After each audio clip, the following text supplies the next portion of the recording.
Creating content can be a really big struggle, as you probably know. So, today on the podcast, I'm bringing in a guest who has developed her own CLITS formula. Yes, I kid you not, that's an actual thing you can use for your content.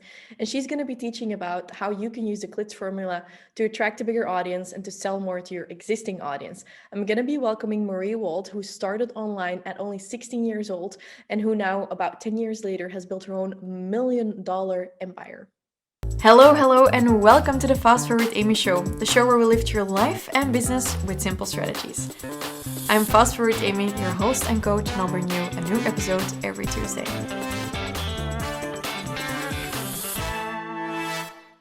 The guest I'm welcoming on the podcast today started selling her first digital products when she was only 16 years old, and she's been hooked on entrepreneurship ever since. She's my friend, and she's had massive success as a fitness influencer, a YouTuber, an online fitness coach, and now a business mentor because she's helping online coaches make bank while making a difference. Marie Wold is an expert on content creation, sales strategy, launching, scaling, and CEO embodiment, and her work has been featured in publications like Cosmopolitan, Women's Health, Daily Mail, Shape Magazine, and more. Oh my God, so excited we got her on the podcast because that's so cool. And when you follow her stories online, you'll notice, but when Marie isn't building her empire, she's living her horse girl dreams, and she lives in Austin, Texas with her fiance, two dogs who no one can tell apart, her cat and her horse. Welcome to the podcast, Marie Wold. Hello, Marie. Hi, I'm so happy to be here. Yeah, I'm so happy to be welcoming you. I've wanted to do this for such a long time. I know we've been talking about this for over a year, for Yeah, sure, it over a year. always amazes me. It's like one of the most important things is to do the interviews and to have the guests and stuff. Yet so often for me, it's the thing that gets done when there's time left, and there's never any time left. I know, same. Yeah. So, Marie, before we dive into all things content and vibes, how would you introduce yourself to people who don't know you? I would say, well, my title is I'm a business mentor, specifically to online coaches, but I also help all types of online service providers. That is my professional title.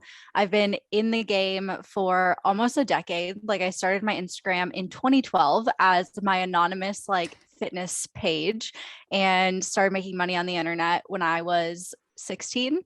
So I've been here for a long time and I've done a lot of things, whether it be influencer, fitness coach, digital, ebook creator, all the things.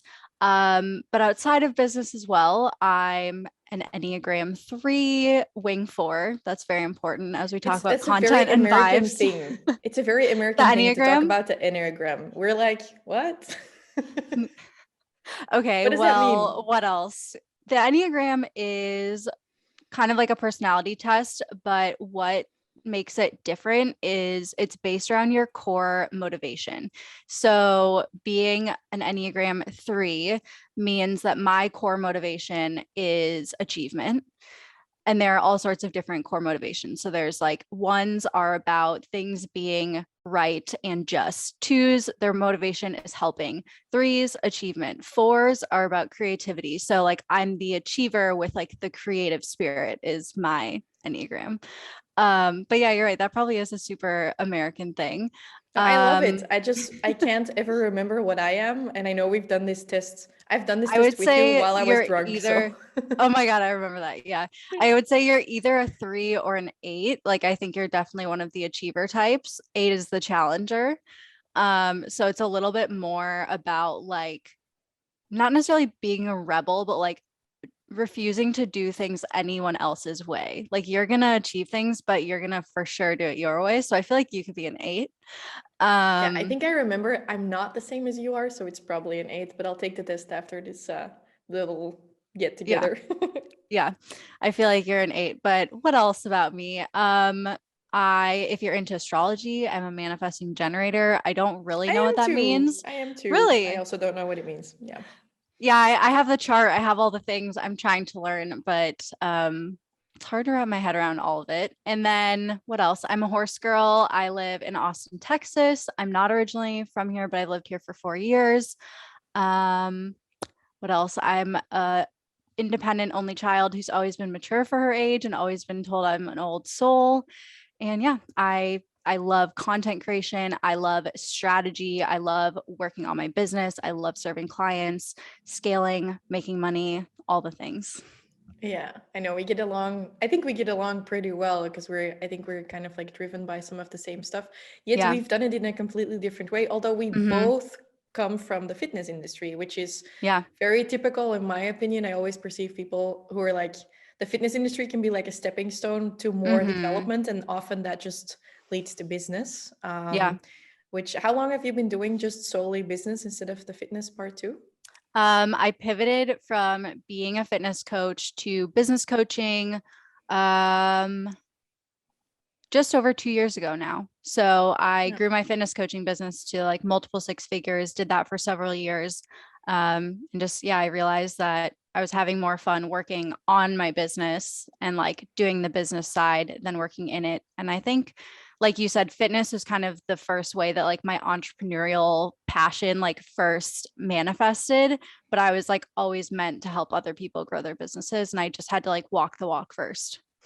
Yeah, so nice. So we're not going to go too deep into it because I think you have told this story many, many times, but how did you get started? Because you started at a very young age using Yeah. Instagram before anyone knew what Instagram was, I think. Yeah. Yeah. Because how old are you now? I'm 26. I'm about to turn 27. Yeah. So I started my Instagram and like started growing my platform kind of on accident. I recently started getting curious about healthy eating and fitness, and um, honestly was pretty driven by like diet culture at a young age, if we're being honest about it. And so when I was, Most of us were. Most of us who yeah, ever started in that industry. right. So when I was, I believe, a sophomore in high school, which is like I was 16, I started a separate Instagram page, separate from like my personal page, just so I could follow like health accounts, recipe accounts. There weren't really influencers back then, but people were just kind of posting stream of consciousness style more so, or like what they ate that day or their workout or whatever. So I started a separate Instagram account just so I could follow all those people and not miss my friends' posts. I figured, okay, I have this account. I might as well post on it. I also really loved photography. I had just taken like a photography class in school and it was so fun. And so I thought it would just be fun to use it kind of as my own accountability diary. Fast forward 6 months, I had been posting with like the Valencia filter and like sharing like my meals. And it would be like hashtag apple, hashtag afternoon snack. And like it was so easy to grow back then that fast forward 6 months, I had 10,000 followers, which is like Jesus. wild. Yes. I've scrolled back on my feed, and back then you would like post a screenshot of your follower account and be like, thank you so much for following me. Like, I love you for being here, blah, blah, blah. So like 6 months in, I hit 10K, and it Okay, was question. such a different Would time. that still work right now? What part? Just posting just like very random Valencia type No, photos with hashtag no, Apple and grow to 10K followers in 6 months. absolutely not. No, absolutely not.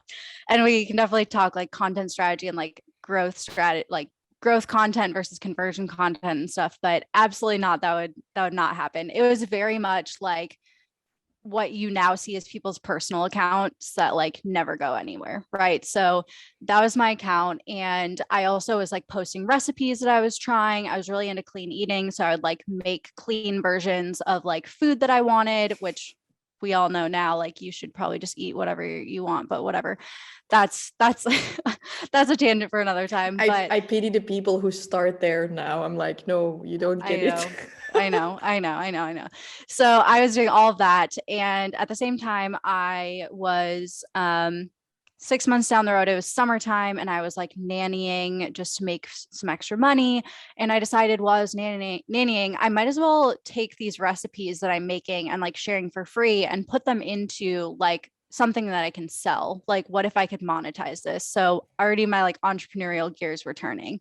And I decided to make a recipe ebook. And so I literally, there were no tutorials, there were no YouTube videos, there were no podcasts about this. I just figured out how to make like a PDF with photos of all the food and the recipes and the instructions and all of that. And I figured out how to make a sales page and collect money and like digitally deliver it to people. And I sold $10 recipe ebooks in the summer, and I made like $3,000 or like $5,000. Like I made several thousands of dollars, about the same amount of money that I was making nannying for the whole summer. And I was like, okay, holy shit, I can actually make money, like doing, like having fun on the internet. Like I can actually make money doing this. Yeah. And that was like my light bulb moment. Yeah. Did you always like money? Was money always a thing for you, a fascination, or did that start then? Yes, I've always, even as a young girl, I knew I wanted to be rich when I grew up.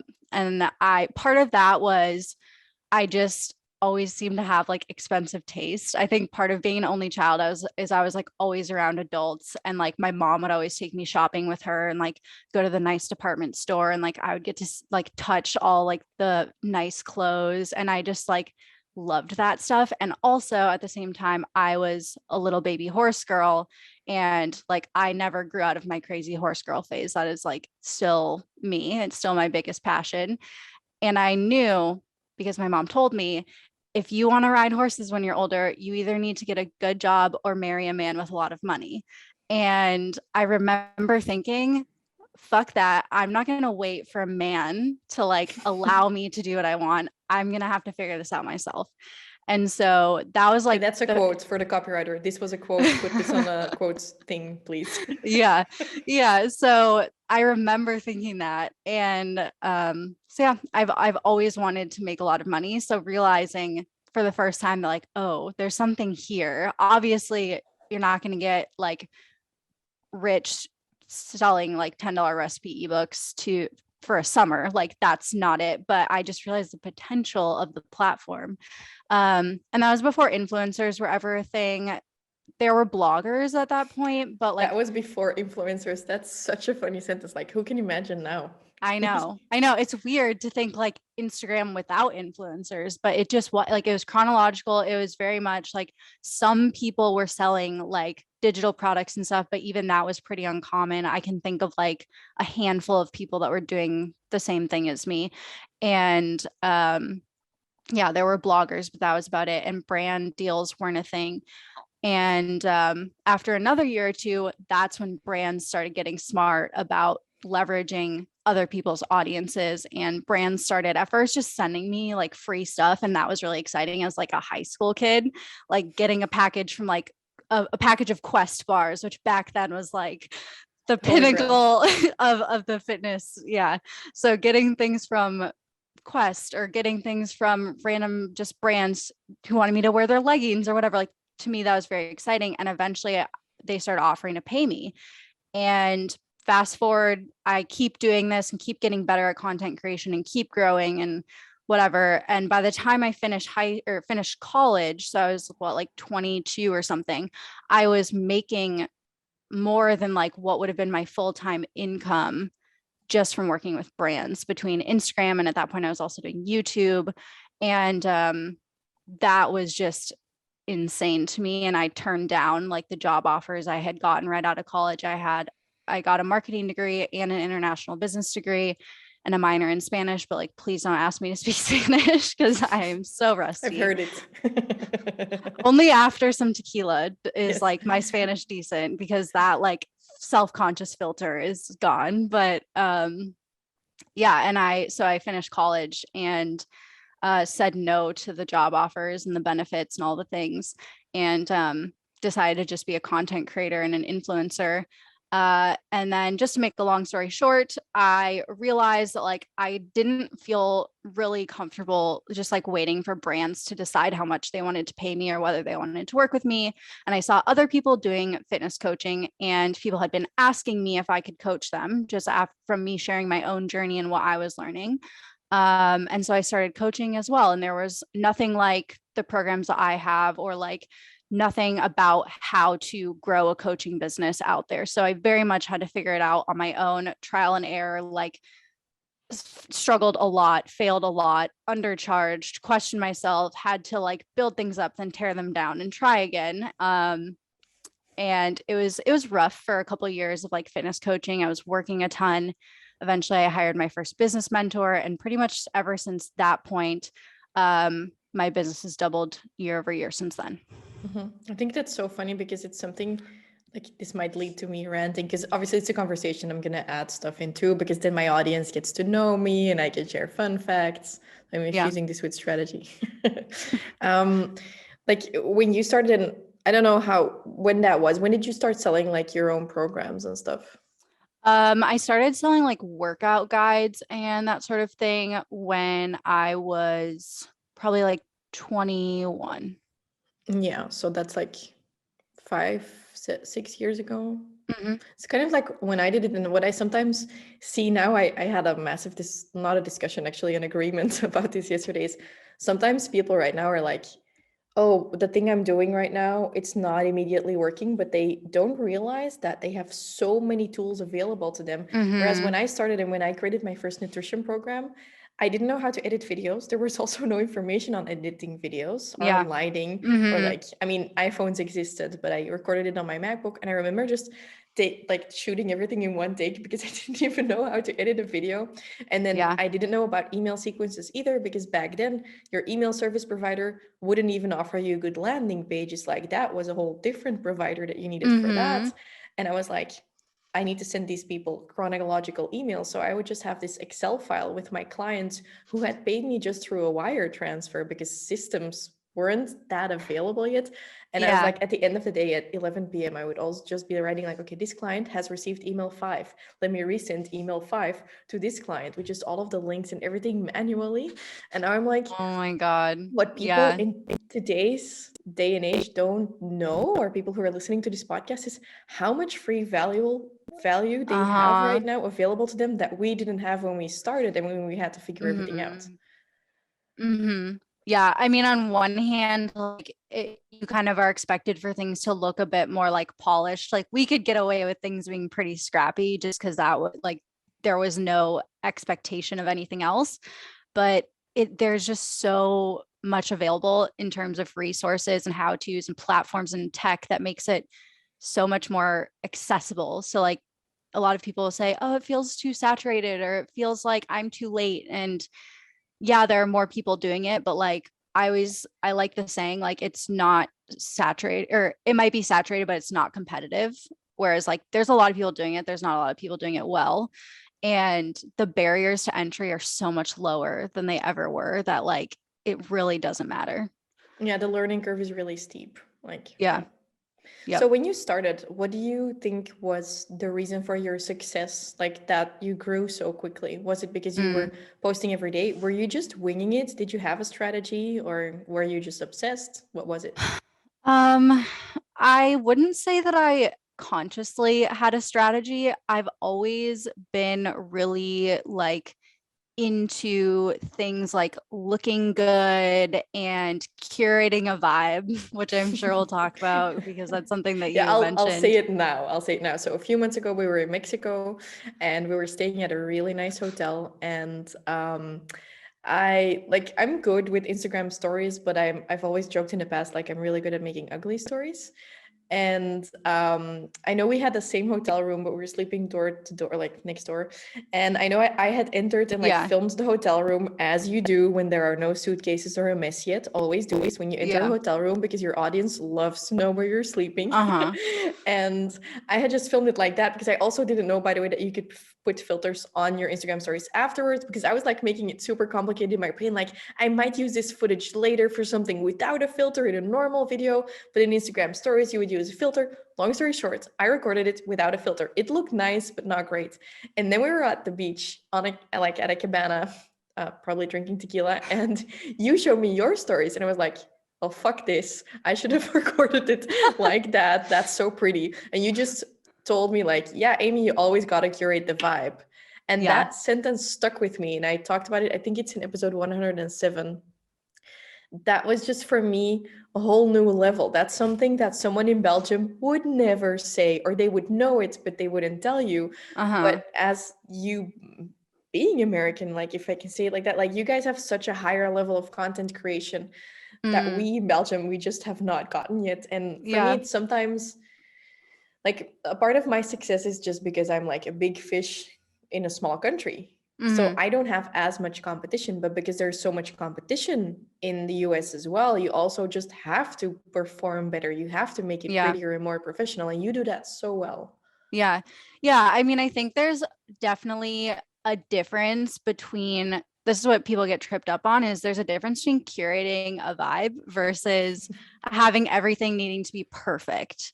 It's about like the intention behind it, but not necessarily having everything be really professional and polished. Like things can still be in the moment, things can still be authentic. But going back to your question, like I always was just drawn to things being a vibe. Like back when Tumblr was really popular, like I would just repost, I can't remember if that's even the right word. Like I would just repost things that were beautiful, or every school year I would make like this vision board, but I would make mini versions of this like collaging magazine clippings and stuff like for each class binder, like color coded and stuff. And I just have always loved making things pretty. Like that's just always been something that's important to me. And I think that was my strategy with Instagram, even though by today's standard, it was ugly. Like it was Valencia filter and like super, super grainy, right? Like our cameras were shit. Like to today's standard, not pretty. But back then I would like make little graphics and like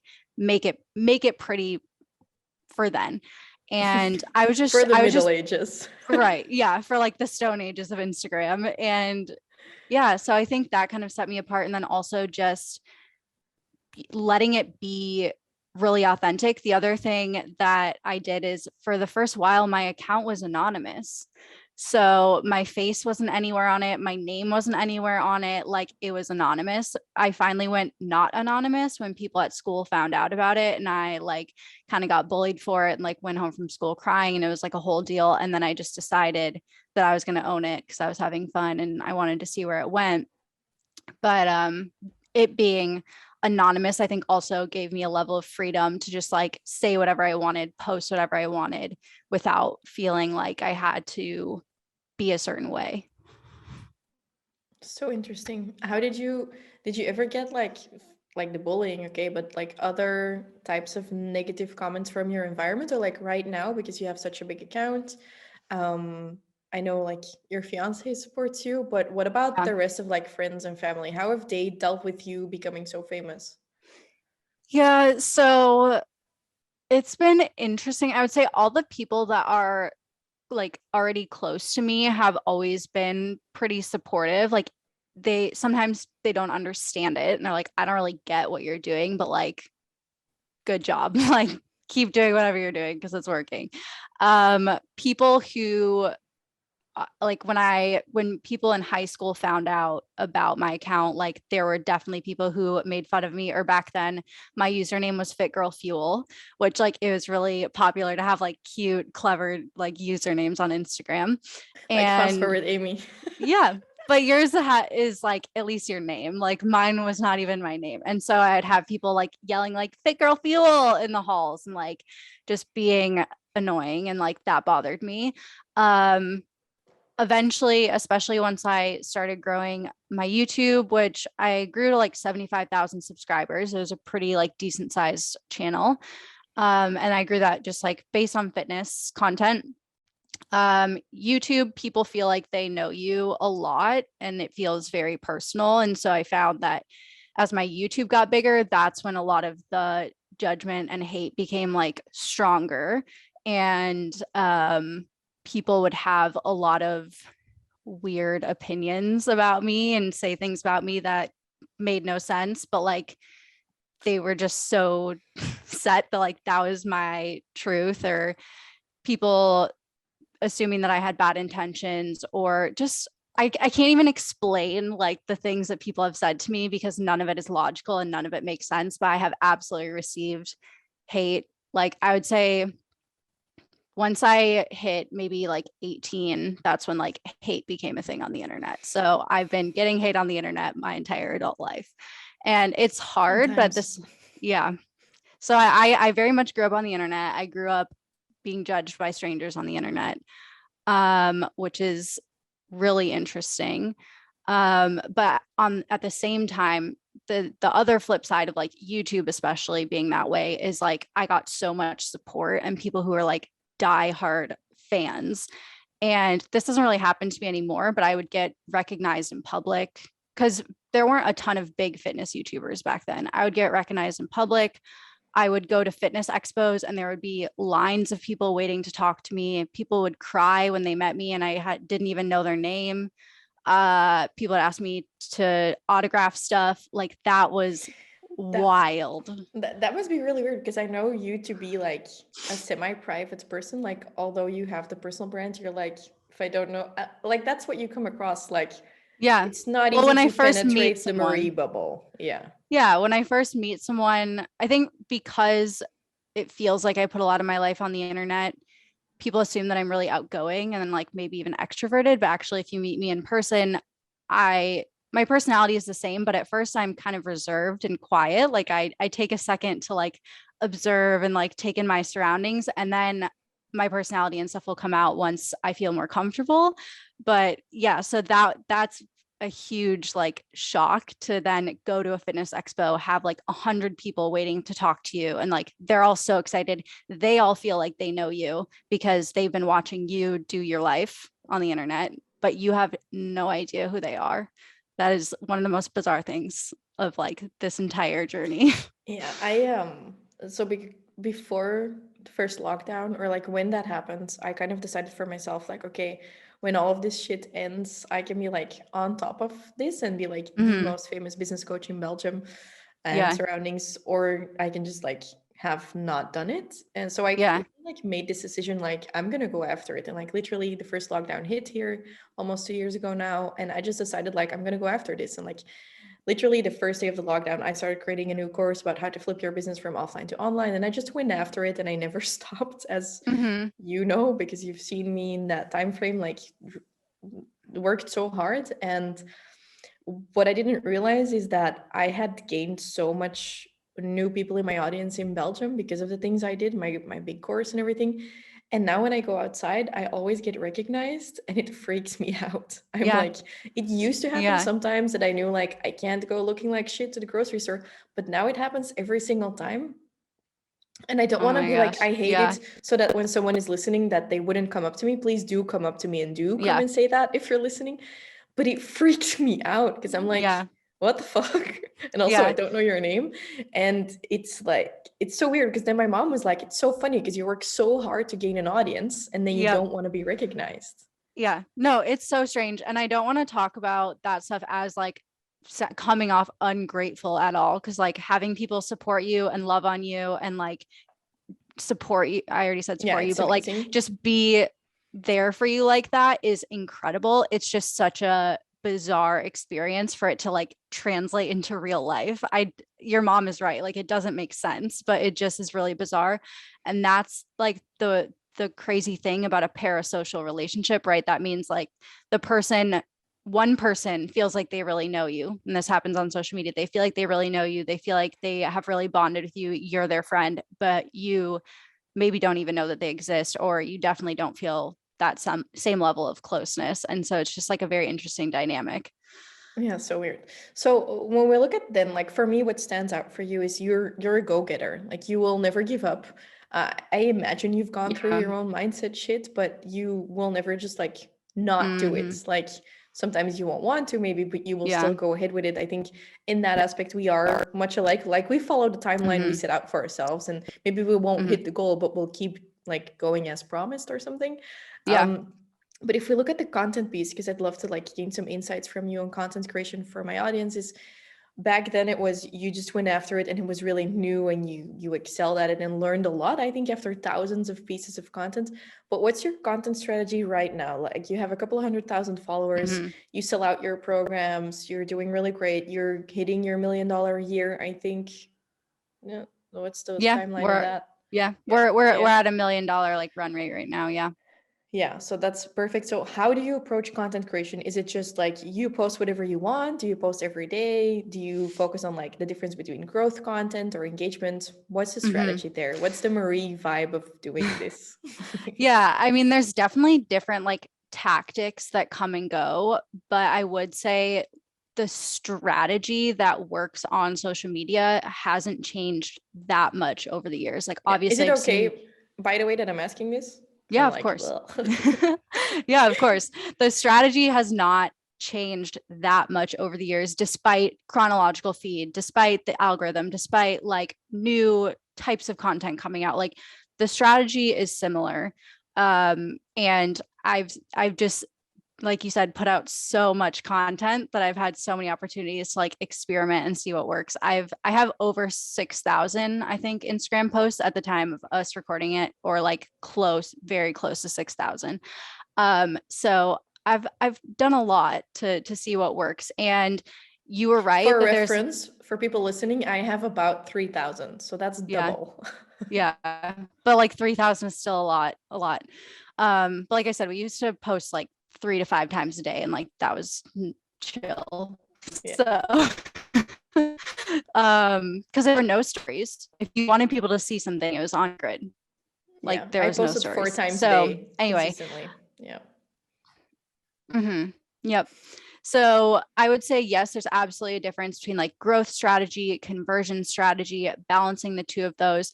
Generally, one of my signature things that I teach is having or hitting all 5 content goals. And when I set out to like make this framework, I wanted to make an acronym, and you're going to really like this, Amy.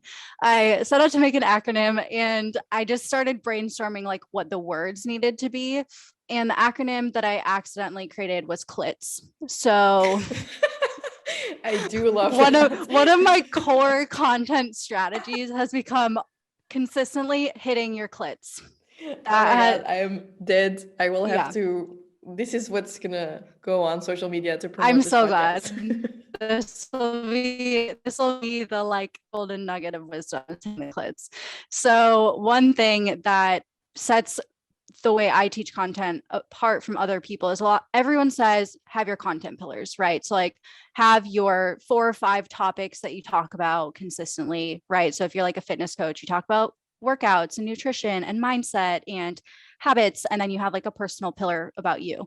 So everyone says that, but you also need as a business to be hitting the 5 different content goals, which I teach as connect, lead, inspire, teach, and sell. CLITS, connect, lead, inspire, teach, sell. And what I see so many people doing is they lean way too hard into like one of the goals, and then they don't have a well-rounded strategy. So for example, a lot of my clients just like teach all the time. Like their Instagram just becomes a place where they're like regurgitating information, but they're never like connecting with their audience and like being a human being. They're never showing how they walk the walk. So they're never leading, they're never inspiring people to action, like see that more is possible. They're never selling and actually pitching their offer. So it's so important that you're consistently hitting all 5 content goals, and don't get too tripped up on like what is the difference between connecting and leading and inspiring and like all of that. The point is that you are varying the angle through which like you create, or the lens through which you're creating stuff. So that's something you do so well, Amy, is you're Yeah, always storytelling. I wanted to ask you because I've been working on my storytelling a lot these past few months. Don't know if you've Yeah, noticed. I have. And I wanted to ask you, maybe can we make some examples of the clits? I wanted to Sure. say it out loud. Maybe with my brand as an example, so that people like can. I mean, if you have examples, maybe it might be Sure. nice. Sure. So connecting could be how you are sharing how you like are feeling about your business. So I think you do this really well, like where you're talking about things have been hard for the last few months and how like you have navigated that, and how you're just kind of normalizing like entrepreneurship being hard sometimes. Like that is connecting. So making your audience feel seen, feel heard, feel understood. Leading is more of like how So you, just a question. So it's like humanizing the human behind the business. So it's not like yes, showing my cat Billy, or is it?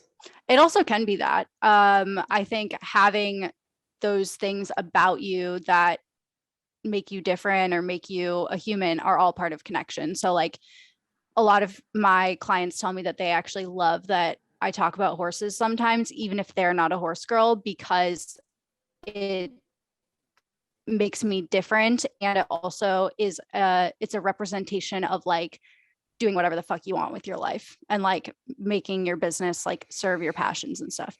So anything that's like human and authentic builds connection, really. The next one that is similar and often overlaps is leading. So leading is more about how you're walking the walk and how you have like gone before your audience. So how you're doing the things that they want to do. So for you, that could be, going off the similar topic, not just that you've been struggling, but how you are managing that and how you're moving through that and how you are still showing up as a CEO. Or also you could talk about a time where in the past, like how you would have handled this in the past, but versus how you handle it now, and like that transformation, right? So that's like another storytelling example. Inspiring would be less about you and more about like your audience and just encouraging them, motivating them, helping them like feel like their goals are possible. So think in the like most pure form, that would be like a motivational quote, but you would make it your own. Teaching would be you basically giving them, let's say, 3 ways to get out of a slump when things aren't going your way, right? So then it's more about the how to versus this is what I'm doing. And then selling is obviously pitching, getting people to convert into your email list, anything like that. I don't know what that is. What is selling? Yeah. I feel like you and I are the opposite of most people, where we like have to tell ourselves not to sell. like we're constantly telling our clients, like, please pitch your offer, please talk about your thing, like sell more, versus I'm like, ooh, I just sold 3 days in a row, like I should probably just like give some value content for a day. I talked about it with someone who was like a coach, like personality things, and she told me that she had asked people in the past, like, is Amy really like that? Like, is she arrogant or does she actually believe in her program? And that many people had said, like, no, she actually just really believes in what she's offering, and she actually just loves selling it instead of just being like, I'm gonna screw you over. Yeah. Give me money. I really love it. Like right now we are, by the time this airs, we will have done our pre-order of the BFE. We have our early bird of the Business Freedom Elevator coming up. For everyone listening, if you want to get coached by me, don't forget to register on the waitlist so I can actually invite you to the program. The link is in the description, or fastforwardamy.com/elevator. It does not cost me anything to pitch this because I fucking love my program. I want thousands of people in the program, and I really love it, and I know I can serve through it. And whenever I start feeling queasy about sales, it means that I'm out of touch with the content of my program. I just go into my program, I look at some of my modules, I'm like, yeah, fuck yeah, I created such a good thing. And then I go and sell some more. Yeah. No, I think if you genuinely love what you're selling and you believe in it and it aligns with your values and you've done your mindset work, you should love selling. If you don't love selling, it's one of those 2 things. Like either you have mindset stuff holding you back, whether it's like fear of failure, fear of judgment, money mindset, worthiness stuff, or you genuinely don't like your program and you don't believe in it. I do think that's a challenge because sometimes people come to me and I do audits and people are like, oh, it's not selling, but I'm going through all the steps. And then first and foremost, I have to say you're not going through all of the steps, like not to be rude. But then secondly, I'm also like, some people are like, I'm not going to give examples because it's going to sound too rude, and I'm already too rude sometimes. But I'm like, but are you actually already good enough at what you're offering? And I know that many people hold back for too long because they fear they're not good enough. But sometimes it's actually really someone who has like no experience about a topic, and they're trying to teach people social media, for example, but they don't know how to social media. And I'm like, your offer isn't aligned. So that's why it's not selling. Yeah. And that's why like having a content goal of leading and like showing how you walk the walk is so important. And that is one of the key things that actually like builds that trust and the authority in your audience, which then allows people to pay you. Yeah. So I like when you do like photo dumps or like your posts are very inspirational to me. I'm always like, yeah, I gotta get my shit together like Marie, or gotta make it as pretty as Marie. Like I learn a lot from just watching you. I think we all do kind of like like watching each other's stuff. We always like analyze and then we cheer each other on. But how do you do that right now for yourself? Do you just check if that's the case when you have a launch? Is there like content planned, and then do you add in what you feel like doing? Is it something that you need to check? Like, is it CLITS or does it just flow? Do you plan it out or not? So I think the extent of planning is like a really personal thing for me. I love content. It comes really naturally to me. Like I've done it so many times that I swear like captions or post ideas will just like download into my brain, or like I think in the format of like an Instagram post at this point. So that I don't necessarily need to always like things very if I'm on ahead. The thing that works really for me though is I will batch and I will plan and I will at least kind of outline like I need to talk about this thing because we're enrolling for this Yeah. program or One something. moment. Yes. The Wi-Fi cut out too long. Can you go back to like downloading it into your brain? Yes. Yeah. Yeah. So I feel like I've created content for so long that at this point, content ideas or like even captions will just like download into my brain. Like they just come to me. And I know that that's not relatable for a lot of people who are always like, I never know what to say. But that's when planning and strategy and all of that like is so important. So I would say I kind of personally have a balance of planning ahead and like batching and outlining, and then also leaving room for creativity. Because to me, keeping and protecting creativity within my business is really important. Like that's just something I really crave and need. So when it comes to my content planning, I have a ClickUp dashboard that has the type of content, the headline, the content goals that's going to hit.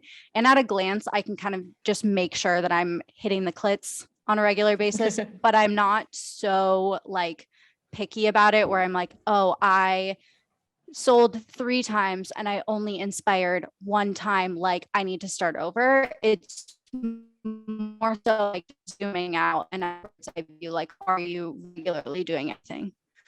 Yeah. Okay, cool. Nice. So I know we are kind of running out of time, unfortunately, because I think we have much more to talk about. I think you need to come back and I'm going to come on your podcast and all of that. But Yeah, where can people absolutely. find you? Because I still have like a resource about content brainstorming for everyone who's feeling inspired about content. I'll link that later, or I'll talk about it when you leave. But where can people find you? Where can they connect with you and find your vibe? Yes, come be in my vibe. On Instagram, that is my primary hub of all my content. I am Marie E. Wold, WOLD. My website is just mariewold.com. My program's linked there and stuff. I always have different freebies and stuff linked in my bio, but come hang out with me. The vibes are immaculate in my corner of the internet. And if you like Amy and Amy's sense of humor, you will also enjoy my page. So I hope to see you over there. Yeah, so much fun. Did we forget to add anything? Is there anything you want to add for my audience? Like content wise or Um, I think one thing that we didn't get to like fully explore is just when it comes to content strategy and curating a vibe, it's about being your vibe. Like it's about being you. And a lot of my clients will say like, "Oh, well, my feed isn't as pretty as yours," or like, "I don't want to dance in my stories or my reels," which like I don't really do anyway, or they'll say, "I don't want to do it the way that you do it." And I'm like, "Perfect." Like do it the way that you would do it because that's what's so magnetic. And that's the difference. I have a lot of people that try to copy me but then fail to create the same results. And that's why, because their feed might look like mine. Their captions might literally be plagiarized from mine, but they will not get the same response because it's not true to them. And like people can tell when you're in your flow, when you're authentic, when you're excited about what you're putting out. And so I think aside from the strategy and the planning and all of that, like always coming back to what feels good to you, and good not meaning that it's easy, but good meaning it's true to you and it's authentic. yeah. I love that. Marie, thank you so much for coming on the podcast. I hope you'll be back soon. I would I had love so much to. fun. I know you still have a full day and a horse show coming up, so have lots of fun. Talk Thank to you you. soon. I love you Talk to and you thank you soon. for coming on. Thank you for having me. Bye. There we are. I hope you liked this interview with Marie and got inspired to create more content of your own. Now, I know that that can be a challenge. So, the way my brain works is I'm a very horizontal thinker. I like to make mind maps and all kinds of stuff. And I know that you might be feeling like you never have time to create content or to come up with content ideas. So, you experience it as being a bottleneck. I'm going to solve that with you in my 20-minute content brainstorm training. You can grab it through the link in the description or go to fastforwardamy.com/content brainstorm training. It's in English. I will mind map with you so you can come up with all kinds of content ideas so you never have to like struggle with creating content ever again. I love that you tuned into the Fast Forward Amy show. I hope to see you again next week, Tuesday. And if you like this episode, feel free to tag me and Marie as Marie E. Wold and me as Fast Forward Amy on Instagram, because you might not know that your voice matters, but I create these podcasts for free and I always love to get feedback. So if it inspired you or if there's a good quote, please feel free to share it, tag me so I can get to know you and your brand as well.